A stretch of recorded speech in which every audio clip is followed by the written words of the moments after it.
మహేష్ బాబు త్రివిక్రమ్తో సూర్యదేవర రాధాకృష్ణ నిర్మించిన సినిమా గుంటూరు కారం జనవరి 12న ఈ సినిమా జనం ముందుకు వచ్చింది. అయితే ఈ మధ్యకాలంలో మహేష్ బాబు నటించిన ఏ సినిమాకు రానంత నెగిటివ్ టాక్ గుంటూరు కారంకు వచ్చింది.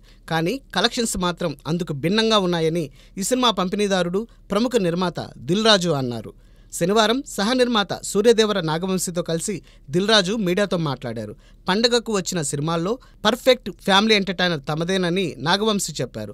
నెగిటివ్ టాక్ నుండి నిదానంగా ఈ సినిమా పాజిటివ్ టాక్ వైపు అడుగులు వేస్తోందని, ఫైనల్గా కలెక్షన్స్ సినిమా విజయాన్ని నిర్ధారిస్తాయని, మరో 2 రోజుల్లో తమ చిత్రం ఏ స్థాయి విజయాన్ని అందుకుందో తెలుస్తుందని దిల్ రాజు అన్నారు. మిక్స్డ్ రివ్యూస్ వచ్చినాయండి నిన్న రాత్రి, కానీ అవన్నీ నిన్న ఈవినింగ్ ఫస్ట్ షోకి సెకండ్ షోలు వచ్చే టైంకి ఫ్యామిలీస్ అన్నీ థియేటర్స్కి వచ్చిన తర్వాత అదంతా పాజిటివ్గానే మారిపోయింది. చక్కగా ఫ్యామిలీతో వచ్చి పండగ రోజు ఎంజాయ్ చేసే సినిమా అండి. సినిమా లవర్స్కి అందరికీ సంక్రాంతి శుభాకాంక్షలు.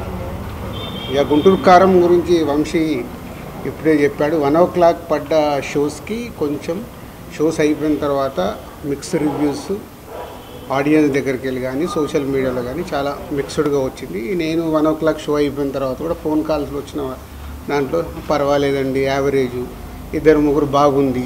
సో బట్ నాకు పర్సనల్గా సినిమా చూసినప్పుడు నేను ఏదైతే ఫీల్ అయ్యానో మళ్ళీ దానిని క్రాస్ చెక్ చేసుకోవడానికి నేను సుదర్శన్ థియేటర్లో నేను మళ్ళీ సినిమా సెకండ్ టైం కూడా చూడడం జరిగింది.